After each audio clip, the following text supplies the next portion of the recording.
চোখের আগে নাকি আমায় আমার পরিবেশ সম্পর্কে সচেতন করল। আমি সত্যিই বেঁচে আছি কিনা এ কথা মনে হতেই সমস্ত ঘটনা একের পর এক ছায়াছবির মতো আমার স্মৃতিতে জেগে উঠতে লাগলো। কান্তির অদৃশ্য হওয়া, অন্ধকার পথে ছোটা, কান্তির চিৎকার, তারপর আকস্মিক পতন, অতল জলে তলিয়ে যাওয়া, সব একে একে মনে পড়ল। কিন্তু এখন এখন কোথায়? এই চন্দনের গন্ধই বা আমায় জড়িয়ে আছে কেন?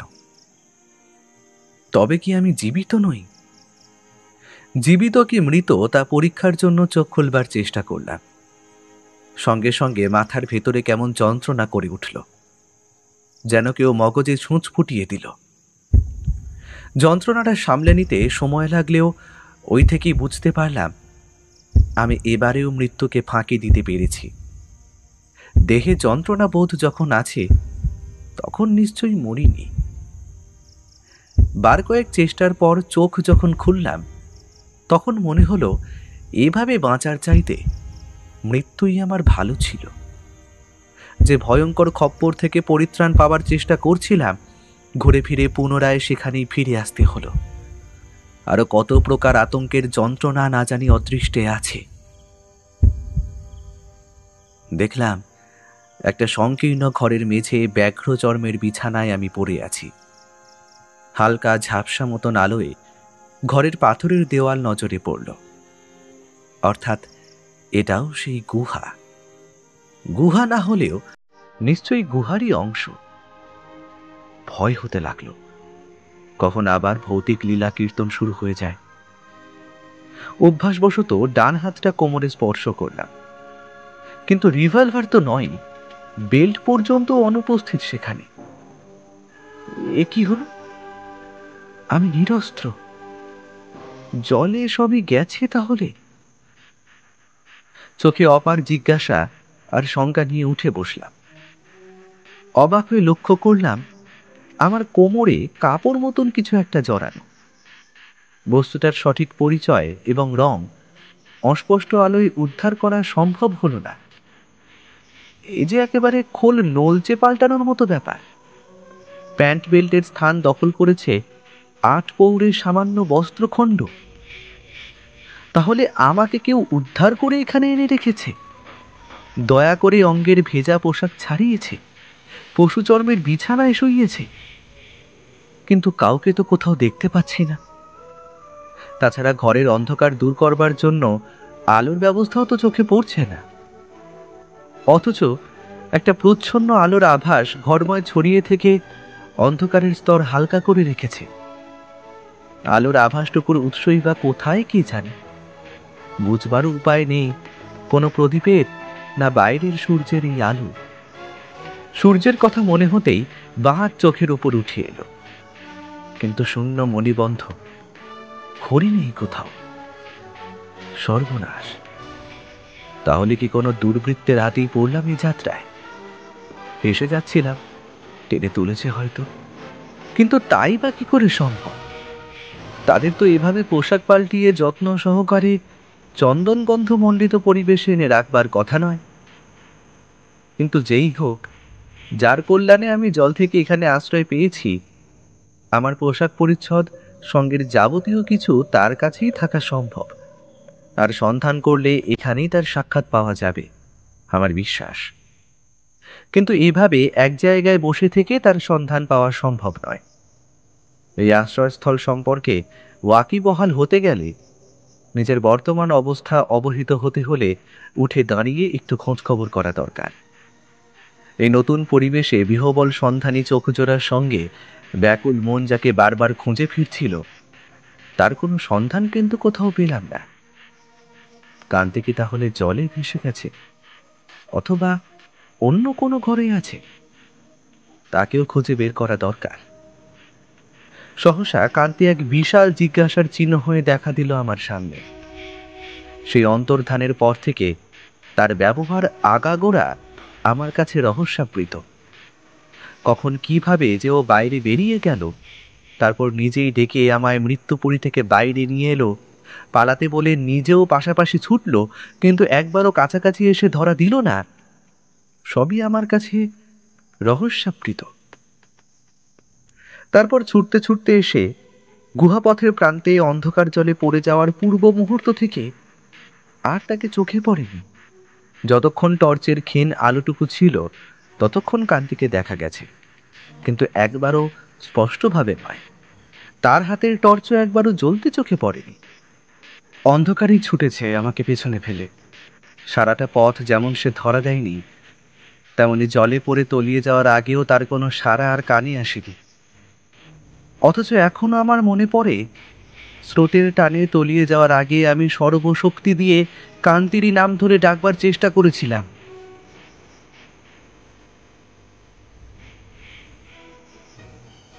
অ্যালবামের পাতা উল্টানোর মতো করে বসে বসে সমস্ত ঘটনা একবার করে ভেবে দেখবার চেষ্টা করেও কান্তির এই আকস্মিক রহস্যপূর্ণ ব্যবহারের কোনো ব্যাখ্যা খুঁজে পেলাম না। কিন্তু অতীত নিয়ে আর ব্যস্ত থাকবার সময় এটা নয়। দেখা হলে সবই এক সময় জানা যাবে। এই মুহূর্তে আমার বর্তমান অবস্থা এবং ভবিষ্যৎ চিন্তাই বেশি গুরুত্বপূর্ণ। কিন্তু উঠে দাঁড়াতে গিয়েই আবার ভয় দেখা দিল।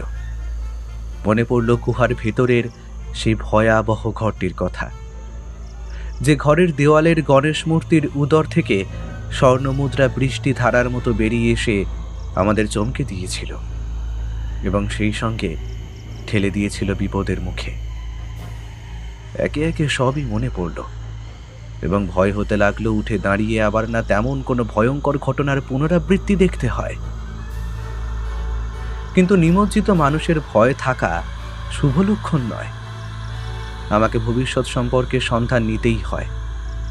কোথায় কত দূরে জলস্রোত আমায় এনে ফেলল, কোন দিকে যেতে হবে এবারে, সবেরই অনুসন্ধান দরকার।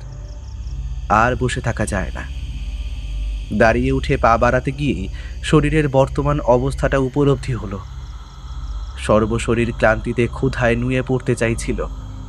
বুঝতে পারলাম মেরুদণ্ড সোজা করে ঋজুভাবে দাঁড়াবার ক্ষমতা আমার নেই। কিন্তু তার জন্য পিছিয়ে থাকলে তো চলবে না। কতকাল সূর্যের মুখ দেখি না, মুখ ভরে নিঃশ্বাস নিতে পারি না।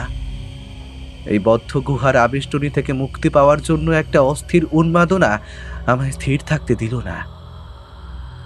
কিন্তু যাব কোন দিকে? হাতড়াতে দেওয়ালের গায়ে একটা বেশ বড় সড়ো ফাটলের সন্ধান পেলাম।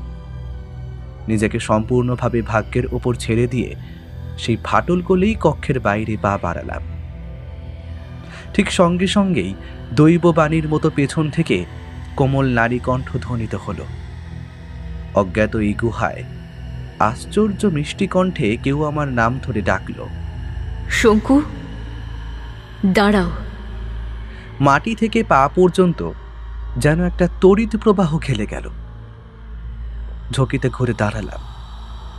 আমার বিস্মিত বিহ্বল দৃষ্টি দেওয়ালের আশেপাশে অস্পষ্ট এক ছায়ামূর্তির গায়ে আটকে গেল। আমার পেছনে এসো। আবার সেই মৃদু মধুর কণ্ঠস্বর। আমার বাক্য স্ফূর্তি হলো না। কি করছি, কে ডাকছি, কেন ডাকছি, আমার নামই বা কি করে জানলো, কোথায় বা চলেছি, এ সকল কোনো প্রশ্নই আমার মনে উদিত হলো না। সম্মোহিতের মতো আমি এগিয়ে চললাম। যেমনি করে দেওয়াল ফুঁড়ে এই রহস্যময় নারী মূর্তির আকস্মিক আবির্ভাব ঘটেছিল, তেমনি যেন আবার দেওয়ালের গায়ে মিশে গেল।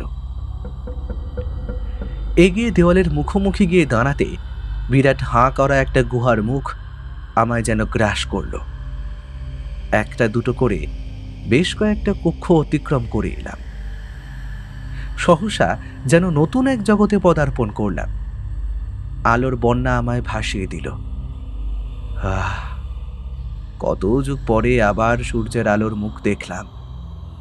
মাথার উপরে চিরপরিচিত উদার নীল আকাশ, চারপাশ ঘিরে শ্যামল বনানী, পাখির পূজন আর ব্রহ্মপুত্রের বেগমান লোহিত ধারা, পরপারে পাহাড় শ্রেণী।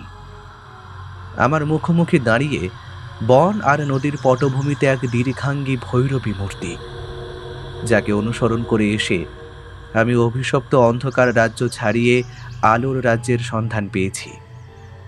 আলোয় উদ্ভাসিত তার মুখমণ্ডল, কণ্ঠে রুদ্রাক্ষের মালা, কপালজোড়া সিঁদুরের টিপ, পরনে রক্তবসন। অপরূপ এই সন্ন্যাসিনীর লাবণ্যমণ্ডিত কমনীয় মুখে মায়ের মমতা মাখানো। আমি বিস্ময়মুগ্ধ দৃষ্টি নিয়ে তাকিয়েছিলাম। কিন্তু কান্তি, সেও তো আমার সঙ্গে ছিল। তাকে ফেলে রেখে আমি ফিরে যাই কি করে? কান্তি কোথায়? সেসব আর কিছু জানতে না চাওয়াই ভালো। তবে একটা কথা তোমায় বলে দিই, এখানকার পাহাড় জঙ্গলে খুব বেশি ঘোরাঘুরি না করাই ভালো, বিশেষত এই কামরূপ অঞ্চলে। এককালে অনেক তান্ত্রিক যোগীর ব্যর্থ সাধনায় অভিশপ্ত হয়ে আছে এখানকার অনেক পাহাড়ি অঞ্চল।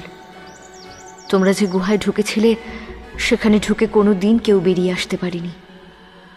তোমার বন্ধু কান্তি ডেকে এনে তোমায় ব্রহ্মপুত্রের জলে না ফেললে তোমার পক্ষেও জীবন ফিরে পাওয়া সম্ভব হতো না।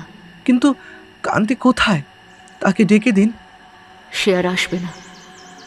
কান্তি মৃত। তুমি যাকে দেখছো সে জীবিত কান্তি নয়, তার আত্মা। কান্তির আত্মা? কান্তি জীবিত নেই? আমার কথার কোনো প্রত্যুত্তর না করেই তিনি তার কথার রেশ ধরে বলে চললেন, এর বেশি জানবার কৌতূহল তুমি প্রকাশ করো না। আর একটা কথা মনে রেখো, এখানে যা দেখে গেলে বাইরের জগতে কাউকে কোনো দিন প্রকাশ করো না, তাতে তোমারই ক্ষতি হবে। কিন্তু কান্তি? এবারে তুমি এসো। দুপুর গড়িয়ে যাচ্ছে। ব্রহ্মপুত্রের স্রোত তোমাকে আমার ঘাটে পৌঁছে দিয়েছিল, তাকে কৃতজ্ঞতা জানিয়ে যেতে ভুলো না। এক মুহূর্ত না দাঁড়িয়ে সেই রহস্যময় ভৈরবী ডান দিকে এগিয়ে গিয়ে জঙ্গলে মিলিয়ে গেলেন। নির্বাক বিস্ময়ে আমি কেবল তার গমন পথের দিকে তাকিয়ে রইলাম। কিন্তু কান্তি নেই কথাটা মনে হতেই বুকের নিচে মোচড় দিয়ে উঠল। কান্তি মৃত? কথাটা আমি বিশ্বাস করি কি করে? জলে পড়বার আগে পর্যন্ত যে ও আমার সঙ্গে ছিল, অন্ধকারে ছুটে ছুটে আমাকে পালাবার পথ দেখিয়ে নিয়ে এসেছিল। সত্যই কি সে কান্তির আত্মা, জীবিত কান্তি নয়? তাহলে কি এ কারণেই আমার বারবার অনুরোধ সত্ত্বেও সে ধরা দেয়নি, পলকের জন্যও দাঁড়ায়নি? আলো না জ্বালিয়ে অন্ধকারে ছোটার রহস্য তাহলে এই? কিন্তু কান্তিকে ফেলে রেখে আমি কি করে ফিরে যাই? তাকে ছাড়া আমার অর্ধেক জগৎ যে শূন্য। ছেলেবেলা থেকে একসঙ্গে পাশাপাশি বেড়ে উঠেছি। জঙ্গলে পাখি শিকার থেকে শুরু করে কোনো অভিযান কখনো একা করিনি কেউ। পাশাপাশি কাঁধে রেখে চলেছি জীবনের সর্বক্ষেত্রে। এবার থেকে আমি একা। কান্তি নেই, কেবল আমি, একা আমি। আমি কি করে বিশ্বাস করি? না কান্তি না, আমি বিশ্বাস করি না। তুই নেই এই কথা আমি বিশ্বাস করি না। নিশ্চয়ই এটা ষড়যন্ত্র। তুই নিশ্চয়ই কোনো ষড়যন্ত্রের শিকার হয়েছিস। না না না কান্তি না, আমি তোকে ফিরিয়ে নিয়ে যাব, ফিরিয়ে নিয়ে যাবই। সহসা অসম্ভব জোরে চিৎকার বেরিয়ে এলো আমার গলা চিরে। কান্তি আমি আসছি, ভয় নেই। চিৎকার করতে করতে ছুটে গেলাম গুহাটার দিকে, যেদিকে ভৈরবী খানিক আগে চলে গেছেন। ঝোপ ঢাকা গুহা মুখ, কিন্তু ভৈরবী কোথাও নেই। আশ্চর্য, এত দ্রুত অদৃশ্য হলেন কি করে মহিলা? চিৎকার করে ডাকতে গিয়ে থমকাতে হলো। কি বলে ডাকবো তাকে? তার কাছ থেকে যা আমাকে অনেক কথা জানতে হবে। কিন্তু ডাকতে গেলে তো একটা সম্বোধন চাই। কি বলে তাকে সম্বোধন করব? কতক্ষণ দাঁড়িয়ে সম্বোধনের কথা চিন্তা করব? ততক্ষণে হয়তো গুহার ভেতরে অনেক দূরে চলে যাবেন তিনি। আমার ডাক্তার নাগালই পাবে না। গুহার অন্ধকার গহ্বরের দিকে কিছুটা এগিয়ে গিয়ে আমি চিৎকার করে উঠলাম, শুনছেন? দয়া করে আমার দুটো কথা শুনে যান। পরপর 2-3 বার ডাকলাম। গম গম শব্দ তুলে প্রতিধ্বনি ঝঙ্কৃত হয়ে উঠল গুহার অভ্যন্তরে। কিন্তু ভৈরবীকে কোথাও দেখা গেল না। তার কোনো সাড়াও আমার কানে এলো না। তবুও নীরব প্রতীক্ষায় আরো কিছুক্ষণ সেখানে দাঁড়িয়ে রইলাম। ভৈরবীর কানে নিশ্চয়ই আমার ডাক পৌঁছায়নি। তাহলে একটা প্রত্যুত্তর অন্তত পাওয়া যেত। তিনি ফিরে না এসে পারতেন না। আমার প্রাণ রক্ষার জন্য এতটা যিনি করতে পেরেছেন, আমার এই আরতি তিনি নিশ্চয়ই উপেক্ষা করতে পারতেন না। গুহার অন্ধকার অভ্যন্তরে চোখ চলে না, তবু আমি চিৎকার করতে করতে ভেতরে এগিয়ে চললাম। শুনছেন? মনে হতে লাগলো আরো কিছুটা এগিয়ে আমি ভৈরবীর দেখা হয়তো পেয়ে যেতে পারি, আমার চিৎকার তার কানে পৌঁছে যেতে পারে। অন্ধের মতো হাতড়াতে হাতড়াতে আন্দাজে অনেকটা পথ চলে এলাম। সূর্যালোকিত গুহামুখ অদৃশ্য হয়ে গেল। এক পথ ধরেই এগিয়ে চললাম। গুহা পথ এঁকে বেঁকে গেছে কি সোজা চলেছে অন্ধকারে সঠিক বুঝতে পারছি না। কোথায় এগিয়ে চলেছি তাও জানি না। মনে ভরসা এই যে এবার আর অশরীরীদের হাতে পড়তে হবে না। অভিশপ্ত সেই গুহা ছেড়ে এসেছি। এ গুহাতে ভৈরবী আছেন, জীবনের স্পন্দন আছে, বিপদ হলে একজন দেখবার আছে। চিৎকার করে করে আমার গলা বসে এলো, মাথা ঝাঁঝা করতে লাগলো, মাঝে মাঝে পা টলে উঠতে লাগলো। স্পষ্টই বুঝতে পারছি আর চিৎকার করবার শক্তি নেই শরীরে। এবার আমাকে থামতে হবে, নয়তো যে পথে এতটা এগিয়ে এসেছি সে পথেই ফিরে যেতে হবে। কিন্তু ভৈরবী গেলেন কোথায়? এরই মধ্যে তিনি গুহার কোন অভ্যন্তরে প্রবেশ করলেন যে আমার এই মুহুর্মুহু চিৎকার তার কানে পৌঁছচ্ছে না? সহসা বিদ্যুৎ চমকের মতো মনে পড়ল, ভৈরবীর পেছন পেছন গুহার বাইরে আলোর জগতে ফিরে যাওয়ার আগে আমি বেশ কয়েকটা কক্ষ অতিক্রম করেছিলাম। অস্পষ্ট আলোর আভাস ছিল সে সময় আমাদের পথে। সেই আলোতেই আমি পথ দেখে ভৈরবীকে অনুসরণ করেছিলাম। সেই আলোর আভাস এখন নেই কোথাও। আর সেই কক্ষগুলো, আমি তো নির্বোধের মতো এগিয়ে চলেছি, কোথাও কোনো কক্ষ অতিক্রম করেছি বলে তো মনে হলো না। তাহলে কি আমি পথ ভুল করলাম? গুহার ভেতরের অন্য কোনো পথে প্রবেশ করলাম? আগেকার কিছুই কোথাও নেই। আমি যে ভুল পথে চলেছি সে বিষয়ে কোনো সন্দেহই রইল না। ঝুঁকিতে আমি পিছন ফিরে দাঁড়ালাম। তারপর একরকম প্রায় ছোটার মতো করে গুহার মুখের দিকে ফিরে চললাম। পথ হারাবার আতঙ্কে আমি এতটা বিহ্বল হয়ে গেলাম যে গুহার মুখে ফিরে আসা পর্যন্ত কান্তির কথা প্রায় ভুলে থাকলো আমার মন। কেমন একটা বিচিত্র দুর্বোধ্য মানসিক অবস্থায় কাটলো সারাটা পথ নীরবে নিঃশব্দে। বুকের উপর আচমকা চেপে বসা উদ্বেগ আর আতঙ্কের পাথরটা নেমে গেল যেই মুহূর্তে গুহার মুখের আলোর আভাস দূর থেকে আমার চোখে পড়ল। তারপরে রুদ্ধ নিঃশ্বাসে এক ছুটে আমি অন্ধকার গুহারাজ্য থেকে আলোর সাম্রাজ্যে গিয়ে পৌঁছলাম। গুহা মুখে পৌঁছেই বিস্ময়ে হতবাক হয়ে রইলাম আমি কতক্ষণ। সেই মমতাময়ী ভৈরবী সেখানে দাঁড়িয়ে, মুখের ভাব বিকারহীন, কিন্তু চোখে তীব্র তীক্ষ্ণ দৃষ্টি। কয়েক মুহূর্ত পর আমার মুখে কথা সরল।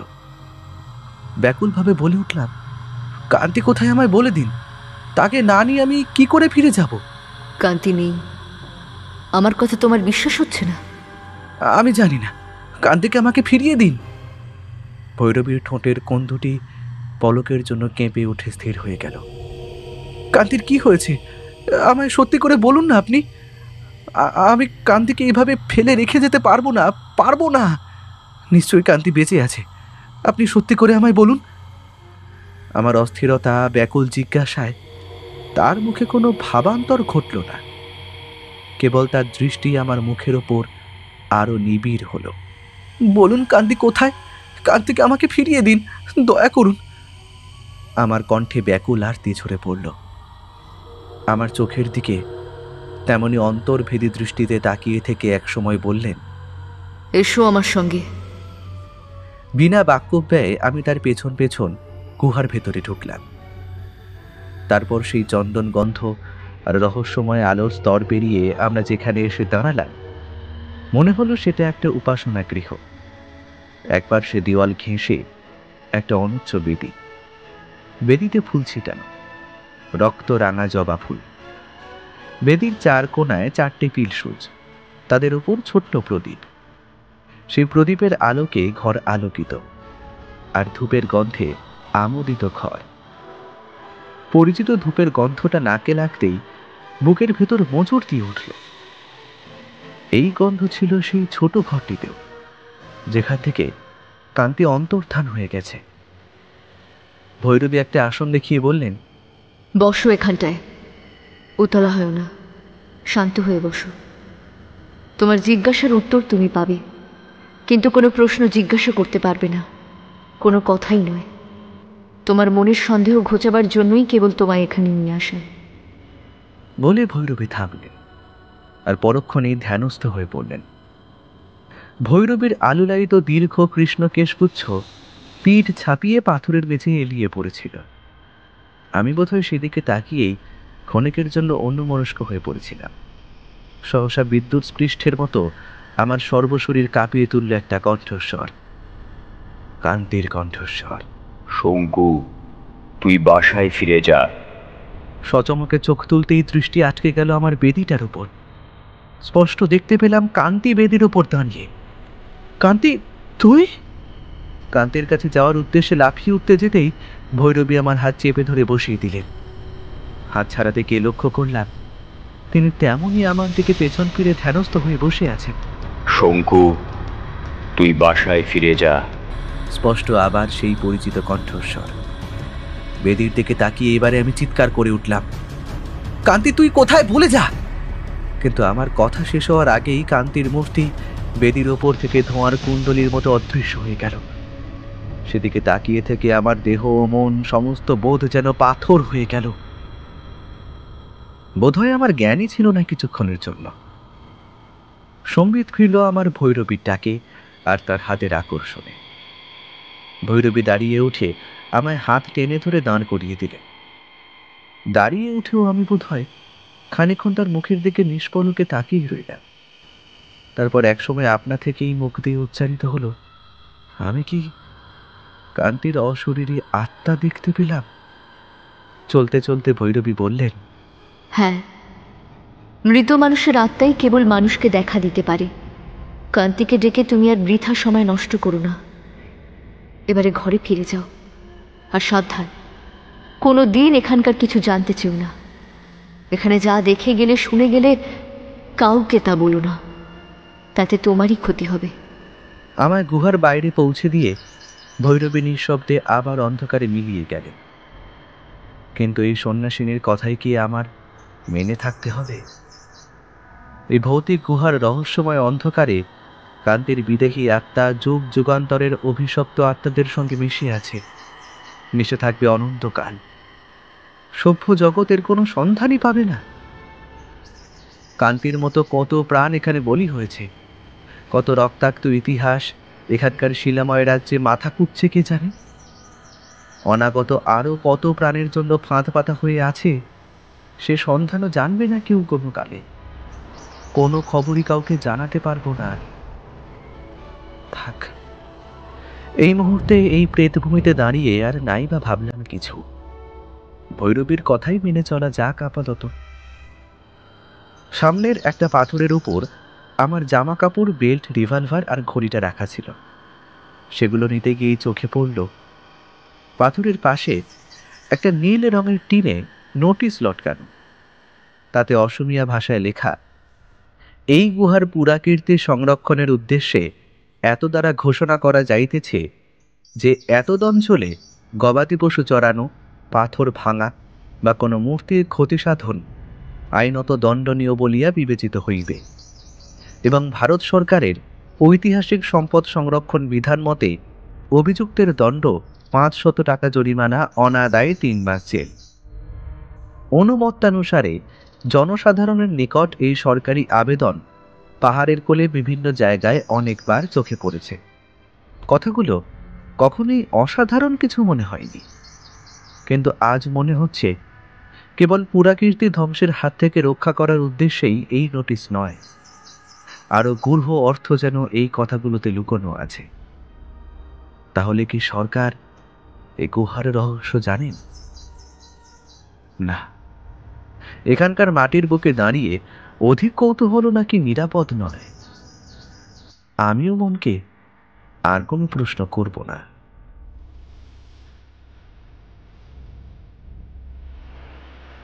শুনছিলেন লেখক অর্জুনের কলমে এক দুর্ধর্ষ অ্যাডভেঞ্চার কাহিনী কালা পাহাড়ের গুপ্তধন। কেমন লাগলো আজকের গল্পটি? ভালো লাগলে অবশ্যই আমাদের সাবস্ক্রাইব করে আমাদের সাথে থাকুন এবং লাইক ও কমেন্টের মাধ্যমে আপনার মতামত জানান। এরকম গল্প যদি আরও শুনতে চান তাহলে প্লিজ আমাদের কমেন্টের মাধ্যমে জানান। দেখা হবে নতুন কোনো গল্পে। ততক্ষণের জন্য শুভরাত্রি। ভালো থাকবেন এবং সকলকে ভালো রাখবেন।